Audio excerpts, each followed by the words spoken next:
సత్య ప్రత్యక్షత ఛానల్కు స్వాగతం, సుస్వాగతం.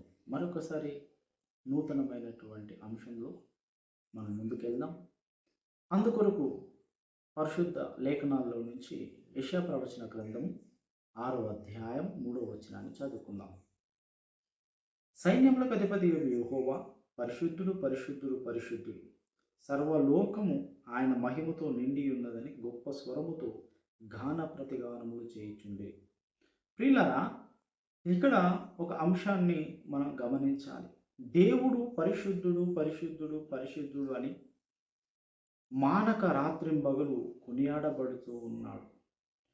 దేవుడు పరిశుద్ధుడు అని కొనియాడబడితేనే ఆయన పరిశుద్ధుడా, లేకపోతే ఆయనకు పూర్వం నుండి ఆయన పరిశుద్ధుడా? అసలు ఆయన పరిశుద్ధుడే, మరి ఎందుకు పరిశుద్ధుడు అని పిలువబడుతున్నాడు? ఎప్పటి నుంచి పరిశుద్ధుడు అంటే, ఏదైనా ఒక అపవిత్రమైనది పక్కన ఉంటే పవిత్రమైన దాన్ని పరిశుద్ధత అని అంటారు.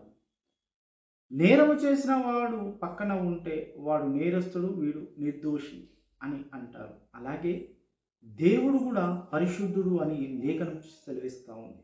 అంటే దేవుడు పరిశుద్ధుడు అయి ఉంటే పరిశుద్ధము కానిది కూడా అక్కడ పక్కనే ఉన్నదని మనకు గోచరం అవుతూ ఉన్నది.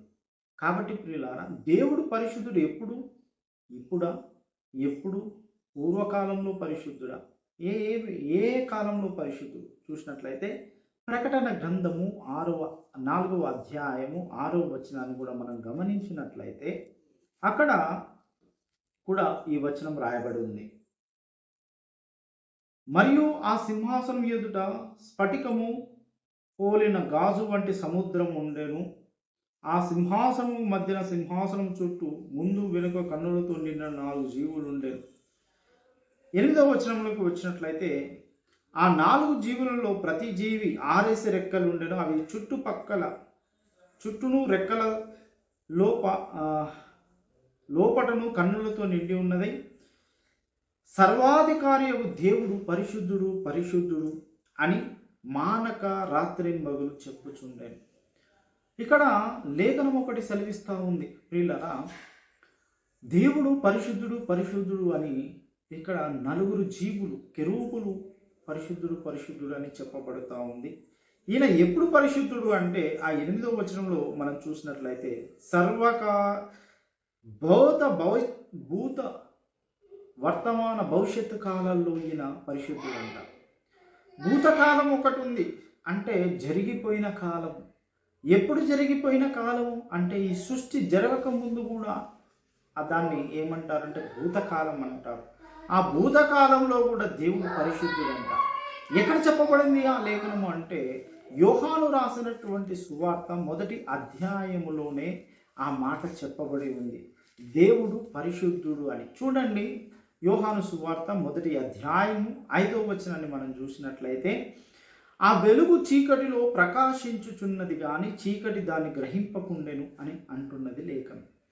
ఈ లేఖనాలు యోహాను సువార్తలో ఉన్నటువంటి 1వ అధ్యాయము ప్రారంభ వచనాలు ఆరంభమును గురించి తెలియజేస్తున్నది. ఈ దేని ఆరంభము? దేవుని యొక్క ఉనికిని, దేవుడు ఉన్నటువంటి ఉనికిని గురించి చెబుతూ ఉన్నటువంటి అంశాలు ఇవి.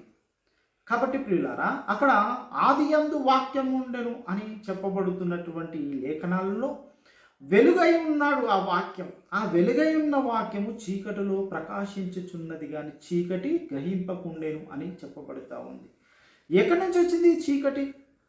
దేవుడున్నటువంటి ఆ అనాది కాలములో చీకటి కూడా ఒకటి ఉన్నది అని ఇక్కడ సెలవిస్తూ ఉంది. ఇంకొక మాట యోబు గ్రంథంలో కూడా ఆ మాటని దేవుడు చెబుతూ ఉన్నాడు. పరిశుద్ధాత్మ దేవుని చేత వాళ్ళు పలుకుతూ ఉన్నారు. చూడండి, యోబు గ్రంథము 38వ అధ్యాయము.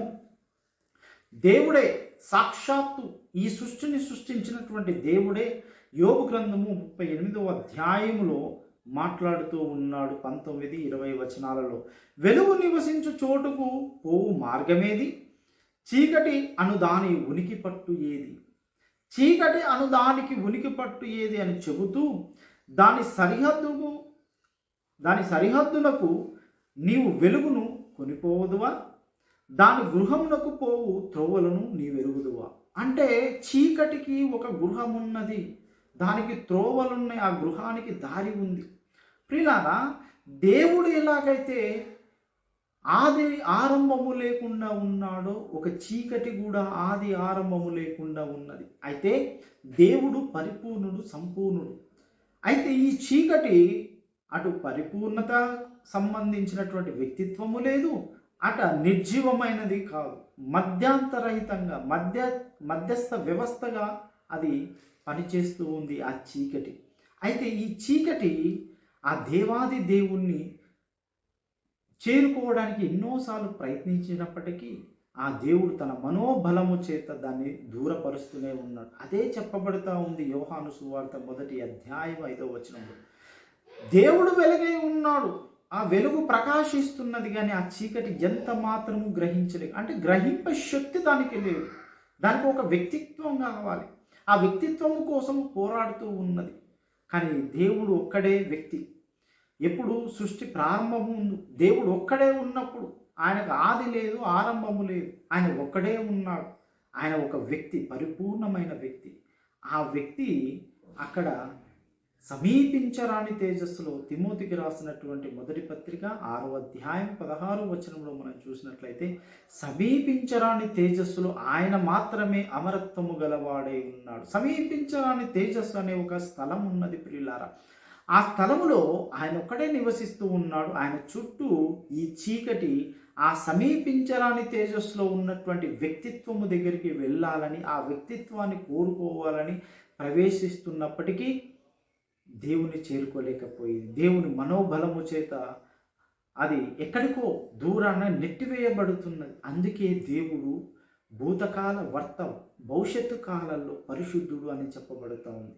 కాబట్టి ప్రియులారా, మన దేవుడు ఇప్పుడున్నటువంటి స్థితిని బట్టి కాదు, దేవదూతలు ఉన్నటువంటి స్థితిని బట్టి కాదు, ఆయన యుగములకు పూర్వమే ఆయన పరిశుద్ధుడు. ఆయన మాత్రమే పరిశుద్ధుడు.